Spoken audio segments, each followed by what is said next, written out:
in what ways did adapting the late Russell Banks' deeply evocative book Foregone make you confront your own mortality and demarcating your own legacy, not only as a filmmaker, but also as a human being? Well, I had some health problems a few years back during COVID. Ended up in the hospital a couple times, from pneumonia.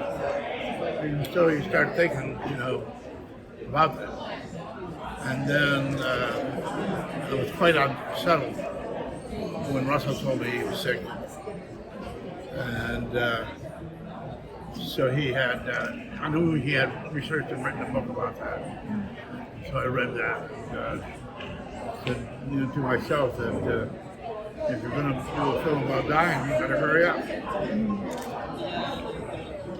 And Leonard Fife, the character, he is a documentarian, and the way that you edit a documentary can very easily change the subject matter 1,000 different ways based on the framing. And for narrative, it's different. There are 3 different versions of one movie that you make. The one that you imagine in development and pre-production, the one that you get in production, and the one that you get in the final cut. Yeah.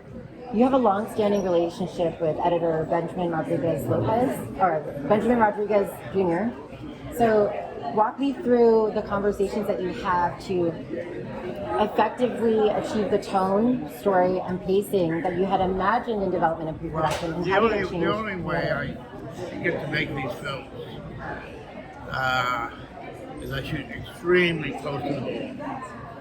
On Old Canada, there's not a setup that I did that is not in the film. There's no waste. Sometimes there's only one take. So in many ways it comes pre-cut. So I've cut it in my head. And often when Ben gets the footage, he'll say to me, there's only one way to cut this thing. And I said, yeah, that's the way I designed it. And because sometimes I just only shoot the section I wanted in the cut. Just to do these lines in the over. But don't do the other lines. That way we just keep moving fast. And so by the time I finished shooting, 4-week shoot, there's over an hour cut film. Right? Great. And so, I mean, you have a career that has traversed more than 5 decades. So you're no stranger to stories, writing, and directing them that are moving and intuitive, but also can be very difficult behind the scenes. Can you explain to me some elements or unanticipated hiccups that happen on set that, if anything, challenged you despite all of your years being in this industry?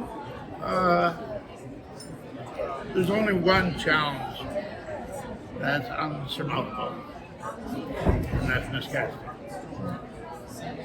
You miscast, as like original said, nothing's going to forget you. You can work your way around most of them, others, including budget.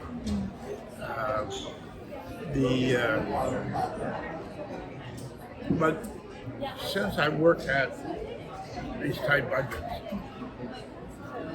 I factor that into the writing. I don't write a script that I just can't. It's going to take about 20 days to shoot. Yeah.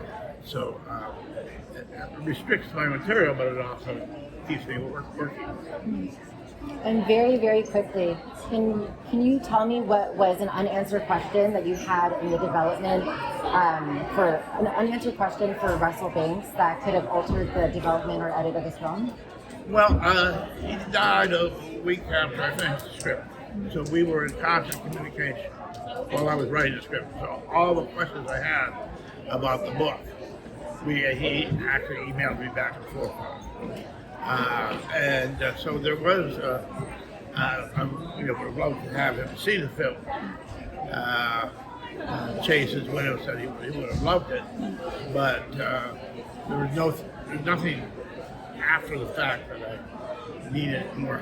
It had all been worked out in advance.